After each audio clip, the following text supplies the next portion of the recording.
The Tane Plantation stood out in South Carolina's low country like a flawless white gem, its tall columns rising toward the sky as though they offered silent worship. Yet nothing about its appearance could wash away the cruelty hidden within its walls. In the summer of 1836, Charleston praised the estate as the height of success. Rice fields produced bountiful harvests, the stables drew admiration from other planters, and the family name shone as brightly as the mansion's polished front. People nearby admired and envied the plantation's horses, and Ella Tane, despite being a widow, was respected for keeping the estate prosperous. She had buried her husband, Colonel William Tane, 3 winters earlier. Many women might have buckled under the responsibility, but Ella had strengthened, not weakened. Under her management, the plantation's output improved, leaving many Charleston elites bewildered. During a summer visit on the veranda, Judge Hulley told her, "Mrs. Tane, you astonish us. Your cotton harvest surpasses even the Pinckney plantation this season." Ella, a woman around 45 with sharp, weathered features, answered carefully, "God provides for those who provide for themselves, Judge Hull." What the judge and the city never understood was that Ella knew exactly how to provide. Behind the spotless facade, beyond neatly kept gardens where her 3 daughters entertained callers, sat a separate building concealed by a grove of live oaks. The enslaved people called it the breeding house, but only in whispers and only when no whites could overhear. That evening, after guests had gone and the day softened into twilight, Ella returned to her study. Ledgers lay open on a mahogany desk. The overseer, Silas Webb, big, rough, and weathered by years of the work, waited for instructions. "A new girl arrived from the Dalton auction," Webb reported. "She's strong and healthy. She should fetch a good price for her first child." Ella nodded without lifting her eyes from her numbers. "Have her examined by Dr. Parnell tomorrow. I won't pay extra if she can't bear children." Her quill continued to move across the page, precise and controlled. Yet her calculations were not only about profits, they were about control. Mercy's child had been born that morning, healthy, properly sized, already useful to the plan. Ella smiled faintly, the kind of smile that never reached her eyes. In truth, Mercy wasn't a slave purchased for labor. She was a handmaiden placed within the system under the orders of Ella's own daughter, 16 years old, impregnated by the same program that erased maternal lineage from the record. The baby would be listed as enslaved, with his family history stripped away. While Ella managed her hidden operation, her 3 daughters prepared for bed in the East Wing, each carrying secrets that would collide into something far worse than any ordinary household scandal. Caroline, 22, stared toward the slave quarters with a hand resting absently at her stomach. Josephine, 20, wrote furiously in a journal she hid beneath a floorboard. Beatrice, 17, cried into her pillow, afraid of the plans her mother had laid for her coming birthday. None of them noticed Isaiah, the newly arrived house slave, watching from the shadows of the oaks. His sister had been sold into Ella's program months earlier, and Isaiah had been brought to this estate for one purpose: learn the truth and escape, if he could. As a storm gathered over the plantation, the hunt for hidden truth began almost immediately. Isaiah's first day started before dawn. He was scrubbed into service in the front hall under the watchful eye of Agatha, the head house slave. He listened for any mention of Ruth. Agatha warned him in a low voice, "Keep your head down. Don't ask questions too loudly. Curiosity here can get you hurt." Isaiah nodded and kept observing. By mid-morning, he was transferred to the stables, where he met Jonas, an older enslaved man who had endured the plantation long enough to look hollow inside. Jonas asked where Isaiah had come from, and Isaiah answered carefully, "Virginia, Handover County." Then Jonas asked if Isaiah had a reason to be here, because most recent arrivals did. Before Isaiah could reply, Silas Webb arrived, tracking mud from the rain. "You," Webb said, pointing him out. "Mrs. Tane wants the new girl checked. Take this to Dr. Parnell in town." He pressed a sealed envelope into Isaiah's hands. Isaiah realized the errand was unexpected freedom, just enough distance from the plantation for clues. He delivered the note near the harbor, where Dr. Parnell's office sat beneath a brass plate.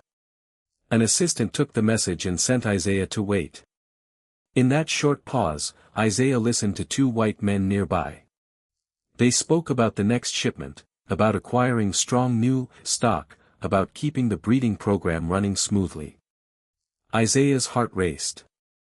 The rumors he had feared were real. The program had intensified after the international slave trade was restricted, and his sister could indeed be held there, trapped in a cycle of forced childbirth and sale. When the assistant returned, Isaiah was handed another envelope, this one for Mrs. Taine alone. He turned back toward the plantation with growing dread, now certain of what he would find. On his return, Isaiah took a route that let him see more of the estate's hidden edges.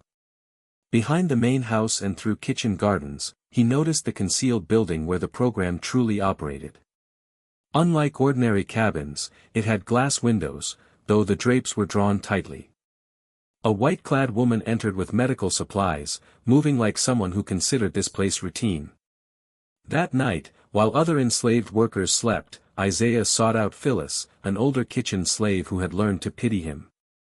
Near the smokehouse, where the smell of curing meat masked whispers, Isaiah asked about Ruth.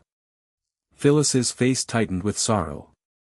"They call it the infirmary for decent folk," she said. "But that's where they keep the women." Isaiah begged to know if his sister was there. Phyllis confirmed it, but warned him sharply, "Whatever you're planning, stop. Nobody leaves that place. Mrs. Taine has the law, the church, and the gun. And her daughters, they report to her. Caroline watches. Josephine records. Beatrice is next. Once she turns 18, she becomes part of the program too." Not long after, Isaiah heard footsteps approaching, forcing him to hide. He returned to his room unable to sleep. Phyllis's warnings echoed in his mind. The Taine plantation was worse than he had imagined. At the center of everything, Josephine's secret life was becoming harder to contain. While the house quieted, she lifted the floorboard beneath her bed. From a hidden compartment she retrieved a leather journal and a small inkwell. Her writing had begun as simple observation: odd arrivals, Dr. Parnell's frequent presence, strange routines in the infirmary. But it had grown into a compulsion. On August 17, 1836, she recorded another girl taken away, Ruth. She wrote that there were now 17 women held inside.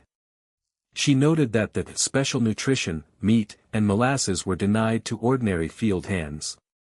Dr. Parnell visited more often than before, and the operation had become methodical. Josephine also discovered the truth behind her father's death: it wasn't natural. It was part of a program that was never meant to end. In a private ledger hidden separately from ordinary accounts, she found the history of a 20-year scheme, so precise and ruthless it seemed almost impossible. Women were forced into pregnancy. Ella experimented with bloodlines, choosing pairings and outcomes as though controlling livestock. And the names of Josephine's sisters were recorded. Each one had been assigned roles in the system: Caroline likely to become overseer of maternal health, Beatrice scheduled for her first cycle soon after turning 18. Then Josephine heard a knock at her door. Esther, a house slave, spoke softly. "Miss Caroline requests your presence in the parlor," she said. "Mr. Blackwood has brought his brother." Josephine composed herself and went downstairs. In the parlor, Caroline entertained Thomas Blackwood and his younger brother, Lieutenant James Blackwood. James stood stiffly, recent from military service, and watched the room with sharp, alert eyes.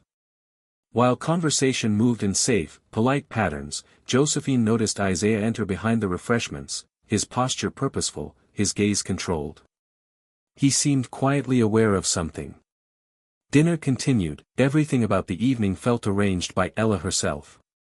After James Blackwood spoke, Josephine realized what her mother wanted: a planned tour of the plantation would soon include more than fields and stables. It would likely involve the infirmary, perhaps even the breeding house, where outsiders were never supposed to go. Josephine wrote later that night, her mother was taking interest in James Blackwood. Caroline seemed fully aware of the arrangement. Beatrice's birthday approached too quickly. Whatever Ella intended, Josephine needed to stop it, and she believed Isaiah might be able to help, because his manner suggested he was not simply another enslaved servant. Meanwhile, Dr. Parnell, meticulous, clinical, moved through the infirmary as though it were a laboratory. He treated these women the same way one might manage experiments. 12 rooms held 1 or 2 women at a time, depending on pregnancy stage and recovery. Some were close to delivery, others had given birth just days earlier. In one room, Ruth sat nursing a newborn baby, her expression empty and her spirit broken. The child would be taken and sold within weeks. It was another entry in the relentless cycle.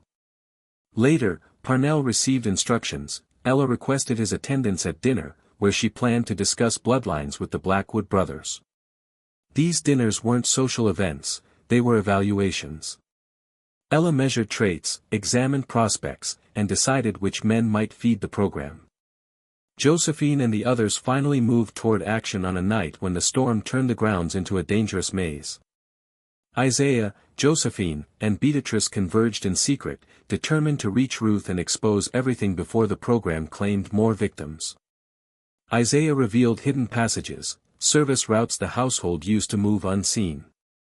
With keys and a lantern, they descended into darkness, found a locked chamber, and discovered jars of preserved fetuses and ledgers documenting forced outcomes. They weren't only tracking enslaved women, they were studying human reproduction like data. When they discovered additional records linking their own family lines to surrogates and controlled births, the truth became unbearable. This operation reached far beyond slavery. It controlled lineage itself, including the family members who believed they were part of a perfected line. As the sisters tried to take evidence and escape, Caroline burst in, frantic and drenched, having discovered the theft. She held the pistol her father had once given her before he died, weaponized loyalty to her mother's vision. A plantation-wide search began. In the chaos, Lieutenant Blackwood acted. He had begun the night as a reconnaissance officer, but the danger forced him to move faster. He used official credentials from Washington and signaled federal marshals around the property. For a time, the plan worked, until Ella attempted to stall the investigation using influence and armed overseers. Despite Caroline's efforts, Josephine, Isaiah, Ruth, and help from Moses the ferry operator managed to break through. They captured the remaining chance to escape through the swollen river, taking evidence that could end Ella's operation for good. But their freedom wasn't complete. They needed to reach the northern shore and deliver the documents where they would be believed, and where Ella's powerful connections couldn't bury the truth again.